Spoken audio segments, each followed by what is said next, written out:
எவனுக்கும் அடங்காதவன் விஜய், எவனுக்கும் பயப்படாதவன் விஜய். இவன் முதல்ல ஒரு சோப் போட்டு பார்த்தான்.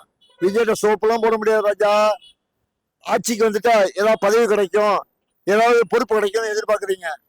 சீமான் அவர்களே, உங்களை மாதிரி பல பேரை பார்த்துட்டான். தலைவன், ஜெயிக்க போற தலைவன், சொன்ன வாக்குறுதியை நடத்த போற தலைவன், 2026 முதலமைச்சர் ஆக போறான்.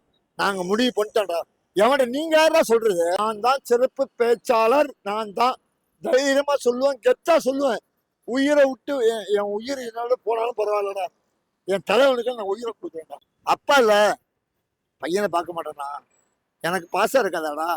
ஏய், நீ 1000 தான் சொல்றா, நீ 1000 இது பேசணும், பெத்த பையனை பார்க்க நான் வர மாட்டேனா? அந்த அர்த்தத்துல நான் வந்தேன். அதே மாதிரி கூட பிறந்த அண்ணா அப்படின்னு நினைச்சு பெண்கள் வந்தாங்க.